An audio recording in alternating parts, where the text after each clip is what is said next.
ஒரு பெண்மணிக்கு தூக்கத்துல ஷாப்பிங் செய்யக்கூடிய ஒரு அரிய வகையான வியாதி இருக்குன்னு சொன்னா நம்புவீங்களா?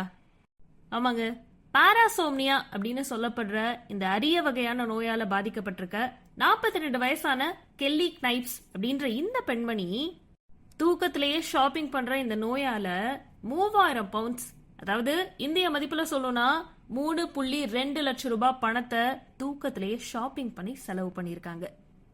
அதுவும் இதுல இன்னும் ஷாக்கிங்கான ஒரு விஷயம் என்னன்னா, நமக்கு தேவையான பொருட்கள் எல்லாம் ஆன்லைன் ஷாப்பிங்ல அடிக்கடி விஷ்லிஸ்ட்ல போட்டு பார்த்து நம்ம செலவு பண்ணி வாங்குவோம்.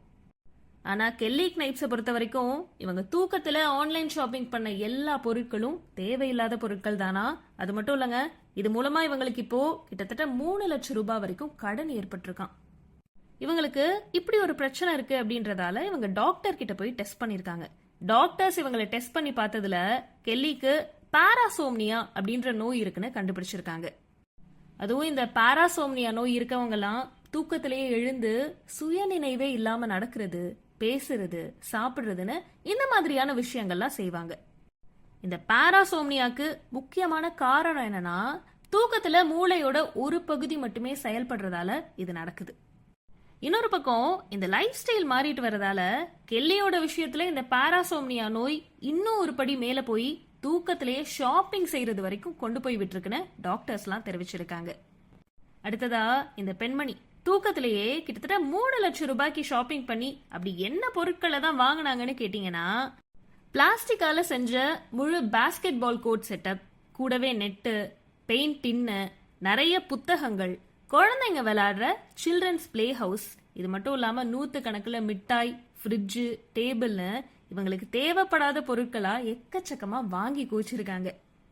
அதே நேரத்துல ரொம்பவே ஷாக்கிங்கான இந்த அரிய வகையான நோயால பாதிக்கப்பட்டிருக்க கெல்லி நைப்ஸ் இவங்க இதை பத்தி என்ன சொல்லியிருக்காங்கன்னா, இந்த பிரச்சனையிலிருந்து எப்படியாவது வெளியில வரணும்னு நினைச்சாலும் முடியல. ஏன்னா என்னோட bank detail, credit card details எல்லாமே ஏற்கனவே ஆன்லைன்லயும் பதிவாகி இருக்கு, என்னோட மொபைல் போன்லயும் பதிவாகி இருக்கு அப்படின்ற காரணத்தால தூக்கத்துல ஷாப்பிங் செய்யறப்போ என்னோட பேங்க் அக்கௌண்ட்ல இருந்து பணம் தானாவே டிரான்ஸ்ஃபர் ஆகிறது.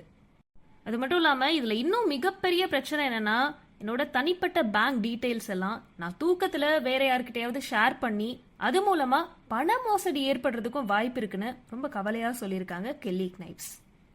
இன்னொரு பக்கம் நம்ம இதுவரைக்கும் கேள்விப்படாத இந்த பாராசோம்னியா அப்படின்ற இந்த அரிய வகையான நோயால கெல்லி நைப்ஸ் எப்போ பாதிக்கப்பட்டாங்க அப்படின்னு கேட்டீங்கன்னா, இப்போ 3 குழந்தைங்களுக்கு அம்மாவா இருக்க இந்த கெல்லி நைப்ஸ் 2018 வருஷம் இவங்களுக்கு குழந்தை பிறந்தப்பதான் இவங்க இந்த அரிய வகை நோயால பாதிக்கப்பட்டிருக்காங்க. அதே நேரத்துல இந்த பாராசோம்னியா நோயிலிருந்து எப்படியாவது வெளியில வரணும் அப்படின்றதுக்காக இவங்க மெடிக்கல் ட்ரீட்மெண்ட் எடுத்துட்டு வந்தாலும் அதனால எந்த விதமான மாற்றமும் பெரிய அளவுல ஏற்படல அப்படின்றதால என்ன பண்றதுனே தெரியாம ரொம்ப கவலையில இருக்காங்க இந்த கெல்லி நைப்ஸ்.